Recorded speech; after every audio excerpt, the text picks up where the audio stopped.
আপনার যে স্মার্টফোনটা আছে না, মানে যেটা আপনি এই মুহূর্তে ব্যবহার করছেন, আপনি কি জানেন যে সেটা 15 বছর পারফেক্ট ভাবে চলার জন্য রেডি?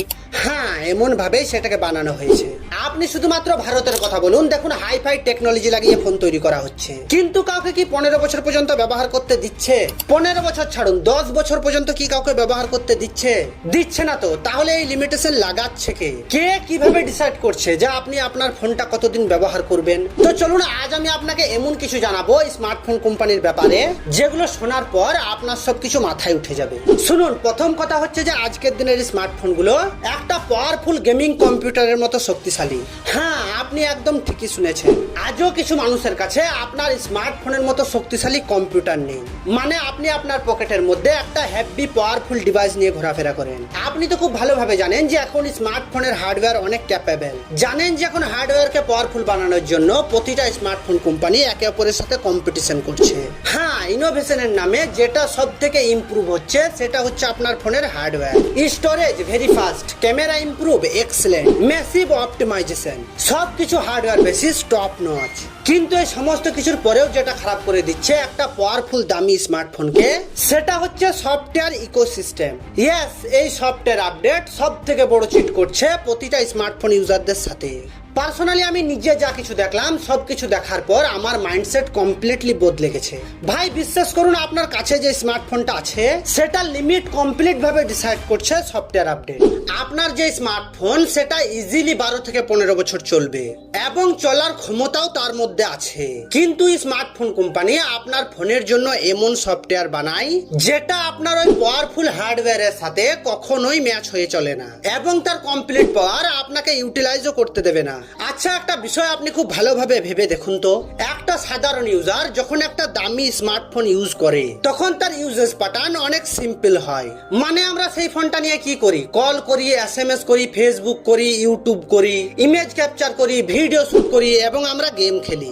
এইগুলো কিছু নর্মাল কাজ যেগুলো আপনি আপনার স্মার্টফোন দিয়ে করেন, যেগুলো আমি আপনাকে বললাম। আর আমি আশা করি যে এর থেকে বেশি কিছু আপনি আপনার ফোন দিয়ে করেন না। কিন্তু আপনি কি জানেন এই সব কাজগুলোর জন্য আপনার স্মার্টফোনের প্রসেসর কতটা ইউজ হয়? আশা করি আপনি জানেন না। আর আপনি যদি না জানেন তাহলে আপনি শুনুন, যে ধরে নিন যে আপনার স্মার্টফোনের পাওয়ার হচ্ছে এতটা, আর আপনি ওই সমস্ত কাজ করে আপনার স্মার্টফোনের প্রসেসরের পাওয়ার ব্যবহার করছেন এতটা, যেটা অনেক কনস্ট্যান্ট এবং অনেক হালকা। আর আপনি খুব ভালোভাবে জানেন যে হার্ডওয়্যার দিনের পর দিন ইমপ্রুভ হচ্ছে, তাহলে সেটাকে কোনো রকম ভাবে তো থামাতে হবে। তাই স্মার্টফোন কোম্পানি এমন সফটওয়্যার বানাতে শুরু করেছে যে 4 বছর পর আপনার ফোন নিজে থেকেই খারাপ হয়ে যাবে, কিন্তু তখনও আপনার ফোনের হার্ডওয়্যার অনেক ভালো কোয়ালিটিরই থাকবে। হঠাৎ করে সফটওয়্যার আপডেট আসাই বন্ধ হয়ে যাবে। আর যদি সফটওয়্যার আপডেট আসে তাহলে সেটা সঠিকভাবে কাজ করার জন্য আসবে না, আপনার ফোনটাকে খারাপ করার জন্য আসবে। ইয়েস, বড় বড় স্মার্টফোন কোম্পানি ইউজারদের সাথে জেনে বুঝে এমনটাই করছে। সফটওয়্যার আপডেটের নামে ইচ্ছে করে এমন বাগস দিচ্ছে যেগুলো আপনার ফোনের ইন্টারনাল কম্পোনেন্ট গুলোকে হিট করছে। যেমনটা আপনি স্মার্টফোন কেনার আগে তার প্রসেসর দেখে কিনেছিলেন, তেমন আপনার স্মার্টফোন প্রসেসর ওয়াইজ পারফরমেন্স কিন্তু করছে না। এর মানেটা কি? এর মানেটা হচ্ছে যে আপনার স্মার্টফোন কোম্পানি আপনার ফোনের হার্ডওয়্যারের পাওয়ারটাকে কন্ট্রোল করছে। উদাহরণস্বরূপ মানুন যে আপনি একটা নতুন ফোন কিনেছেন যেটার মধ্যে আছে 8GB র্যাম এবং স্ন্যাপড্রাগন 8 জেন প্রসেসর, এমন পাওয়ারফুল প্রসেসর। আর ধরে নিন যে সেটা প্রথম 100% পাওয়ারে কাজ করছে, আর একটা সফটওয়্যার আপডেটের পর 100% না, শুধুমাত্র 40% বেঁচে আছে। আর এই জন্যই আপনার স্মার্টফোনটা হেভি পাওয়ারফুল হওয়ার পরেও ফোন হিট হবে, ফোন হ্যাং হবে এবং তার ব্যাটারিও দিনের পর দিন চলে যাবে। আর একবার যদি আপনার ফোনের ব্যাটারি সম্পূর্ণভাবে ড্যামেজ হয়ে যায় তাহলে ওই অরিজিনাল ব্যাটারি আপনি আর কোথাও খুঁজে পাবেন না যেটা আপনার ফোনের সাথে লেগে এসেছিল। আপনি অনলাইন থেকেই ব্যাটারি কিনুন অথবা আপনি সার্ভিস সেন্টারে গিয়ে ব্যাটারি নিয়ে আসুন, আপনি অরিজিনাল ব্যাটারি পৃথিবীর কোনো প্রান্তে গিয়েও পাবেন না। সফটওয়্যার আপডেট আপনার ফোনের পরিস্থিতি এমন করে দেবে যে আপনার নতুন ফোন কেনা ছাড়া কোনো উপায় থাকবে না। হার্ডওয়্যার ফাস্ট থাকবে, ক্যাপেবল থাকবে, কিন্তু আপনার স্মার্টফোন কোম্পানি কোনো রকম ভাবে আপনাকে কনসিডার করবে না। আপনি কি জানেন যে যদি আপনার ফোনের সফটওয়্যার ভালো হয় তাহলে স্ন্যাপড্রাগনের 8 জেন প্রসেসর এমন একটা পাওয়ারফুল প্রসেসর যে আপনি আপনার স্মার্টফোনটাকে ব্যবহার করে প্রসেসরের উপর 30% প্রেসার দিতে পারবেন না।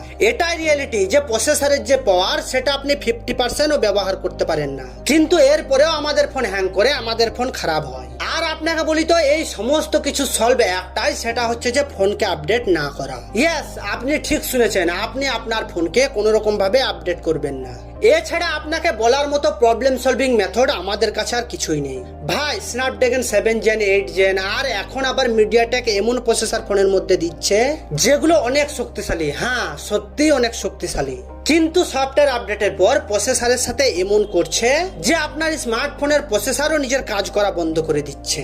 বিশ্বাস করুন 40,000 টাকা দিয়ে কেনা ফোনকে 2 বছর পর সফটওয়্যার আপডেট তাকে এমন করে দিচ্ছে সে আর 10,000 টাকা দামের ফোনের মতো কাজ করতে পারছে না। ভাই প্রতিটা স্মার্টফোন কোম্পানি প্রতি বছর 6 থেকে 7টা ফোন বের করছে। নতুন একটা মডেল বের করার পর তার আগের মডেলটার কোনো ভ্যালুই তারা রাখে না। সফটওয়্যার আপডেট দিয়ে তার আগের ফোনটাকে তারা ইচ্ছা করেই খারাপ করছে। আর আপনি তো আপনার ফোনের সফটওয়্যার আপডেট করবেন কারণ আপনিও তো নতুন কিছু দেখতে চান, আপনারও তো নতুন আপডেট দেখতে ইচ্ছে করে। কিন্তু যখনই আপনি সফটওয়্যার আপডেটটা করে ফেলবেন তারপর থেকে কখনো আপনার ফোন হিট হবে, কখনো আপনার ফোন স্লো করবে, কখনো আপনার ফোনের মধ্যে গ্রিন লাইন ইস্যুজ আসবে। আর এই প্রবলেমগুলো নিয়ে কখনো কেউ আপনার সাথে কথা বলবে না, কারণ এটা সবাই জানে এবং সবাই এটা বোঝে যে সমস্ত অ্যান্ড্রয়েড কোম্পানি সব এক। আর এই কারণে আপনাকে বলছি যে আপনাকে ফোন আপডেট করার দরকারই নেই। আর যদি আপনি আপডেট করতেই চান তাহলে আপনি ইউটিউবে সেই আপডেটটার ভালোভাবে রিভিউটা দেখুন যে আপডেটের পর ফোনের কোনো প্রবলেম হচ্ছে না। তো আশা করি আপনি আমার কথাটা বুঝতে পেরেছেন। তো চলুন আজ এইটুকুই, দেখা হচ্ছে পরের ভিডিওতে। আর আপনি যদি প্রথমবার এসেছেন তো প্লিজ একটা সাবস্ক্রাইব করে যান, কারণ আপনার সাহায্যটা আমার অনেক দরকার।